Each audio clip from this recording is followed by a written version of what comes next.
በስመ አብ ወወልድ ወመንፈስ ቅዱስ አሐዱ አምላክ አሜን።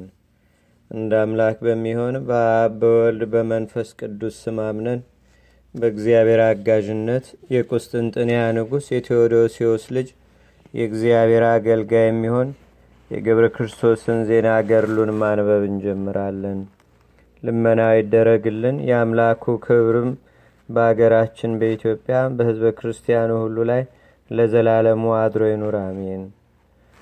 ቴዎዶሲዎስም እግዚአብሔርን የሚወድ ነበር፣ እንግዳንም የሚቀበል ነበር። ለድሆች ለጦም አዳሮች ባሎቻቸው ለሞቱባቸው እናት አባት ለሞቱባቸው ምጽዋትን ያደርግ ነበር። ቁርባን መስዋዕት ያቀርብ፣ እግዚአብሔርንም ያገለግል ነበር። ሚስቱም እንደርሱ እግዚአብሔርን የምትፈራ ደግ ሴት ነበረች። ስሟም መርኬዛ ይባል ነበረ። ንጉሥ ቴዎዶሲዎስና ንግሥት ባለቤቱ መርኬዛ በመንግሥታቸው ልጅ ስላልነበራቸው ብዙ ዘመን እያዘኑ ይኖሩ ነበር። ሚስቱ መርኬዛም ንጉሥ ቴዎዶሲዎስን አለችው፣ ጌታዬ ከእኛ በኋላ ስማችንን የሚያስጠራ መንግሥታችንን የሚወርስ ደስ የሚያሰኝ ልጅ ይሰጠን ዘንድ ፈጣሪያችን እግዚአብሔርን እንለምነው አለችው። አሁንም ተነስ፣ ወደ ኢየሩሳሌም እንሂድና ለፈጣሪያችን ለእግዚአብሔር ስዕለት እንሳል፣ ልመናም እናቅርብ። ፈጣሪያችን የለመኑትን የሚሰማና የሚረዳ ሁሉን ቻይ ነውና። ንጉሥ ቴዎዶሲዎስና ንግሥቲቱ መርኬዛም ተነስተው ወደ ኢየሩሳሌም በቀራንዮ ወዳለችው ቤተ መቅደስ ገቡ። ይህችውም የዓለም መድኃኒት ዳግማዊ አዳም ኢየሱስ ክርስቶስ የተሰቀለበት ጎልጎታ ናት። በዚያም ቦታ ተንበርክከው ዓይናቸውን ወደ ሰማይ አቅንተው ደረታቸውን እየመቱ እያለቀሱም እየጮሁም መላልሰው ልመናቸውን አቀረቡ። ለእግዚአብሔርም ስዕለታቸውን ተሳሉ። እግዚአብሔርም ልመናቸውን ሰምቶ የልቦናቸውንም ሐዘንም አይቶ ልመናቸውን አላቃለለም፣ እምነታቸውንም ቸል አላለም። ጻድቃንን አይጠላቸውም ተብሎ እንደተጻፈም በእርግና ዘመናቸው መዓዛ ሃይማኖቱ እግዚአብሔር ከፈጠረው ከምድረ በዳ አበባ ይልቅ የሚበልጥ ደስ የሚያሰኝ ልጅን ሰጣቸው። ንጉሥ ቴዎዶሲዎስም ልጁን አብደል መሲህ አለው። ትርጓሜውም ገብረ ክርስቶስ ማለት ነው። አባቱ ቴዎዶሲዎስና እናቱ መርኬዛም እግዚአብሔር ልመናቸውን ሰምቶ ደግ ልጅንም ስለሰጣቸው ደስ ብሏቸው እግዚአብሔርን አመሰገኑት።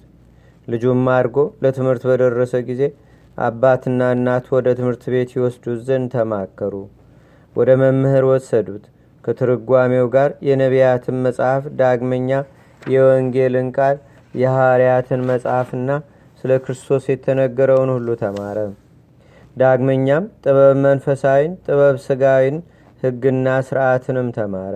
ፈረስ ግልቢያን፣ አውሬ ማደንን፣ ጋሻ መመከትን፣ ቀስት ማሰርን፣ ጦር ፍላጻ መወርወርን፣ እንደ እስራኤል ንጉሥ እንደ ዳዊትም ውንጭፍ ማወንጨፍን ተማረ።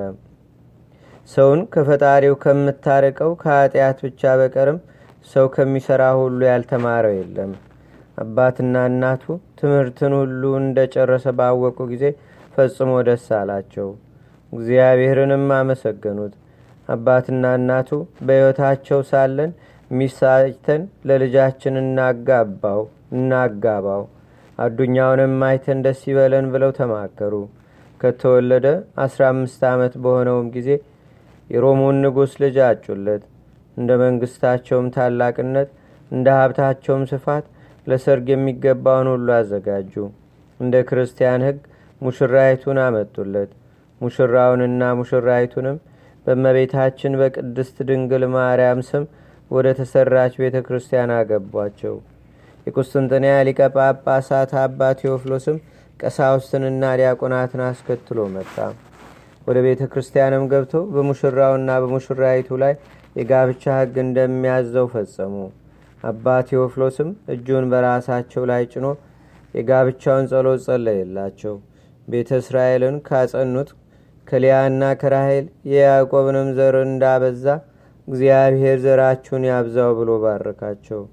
በማያይህ ጊዜ የላሜህን ልጅ የኖህን ጋብቻ እንደባረከ እግዚአብሔር ጋብቻችሁን ይባርክ፣ ታቦተ ጽዮን ስለገባችበት የአቢዳራን ቤት እንደባረከ ቤታችሁንም ይባርክ። የብዙ ብዙ ሁኑ፣ አትራቡ፣ አትጠሙም። የጳጳሳቱ አለቃ አባ ቴዎፍሎስ እንደዚህ ባለ ጊዜ የሰሙት ሁሉ አሜን ይሁን ይሁን አሉ። ከቤተ ክርስቲያን ከወጡ በኋላ ወደ ቤት ተመለሱ። ሙሽራውንና ሙሽሪቱንም ወደ ጫጉላ ቤት አገቧቸው። መንፈቀ ሌሊትም በሆነ ጊዜ ገብረ ክርስቶስ ሙሽራይቱን ወዳለችበት ገብቶ እጇን ይዞ ያልኩሽን ሁሉ ልትፈጽሚ ነይ እንማማል አላት። ያላትንም ሁሉ ልትፈጽም ቃል ኪዳን ገባችለት።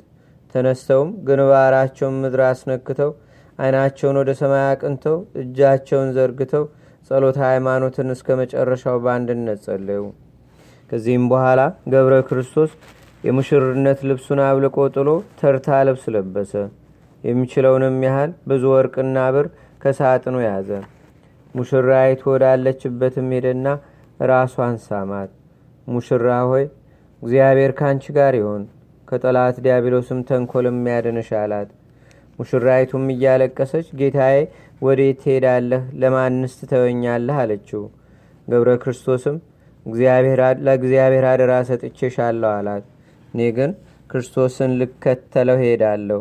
የዚህ ዓለም ምድራዊ ሀብትና መንግሥት ኃላፊ ነውና፣ አንቺ ግን የተማማልነውን መሐላ አስቢ። ያን ጊዜ ፈጽማ ዝም አለች። ከመሄድም ልትከለክለው ስላልቻለች ምንም አልተናገረችም። ከእርሱ ጋር የገባችውን ቃል ኪዳን አስባለችና። ያን ጊዜ አባትና እናቱ፣ ሚዜዎቹ፣ ወዳጆቹ፣ አገልጋዮቹ ተኝተው ሳለ በሌሊት ወጣ። ከዚያችም ከሙሽራይቱ በቀር ማንም ማን ያየ የሰማ የለም።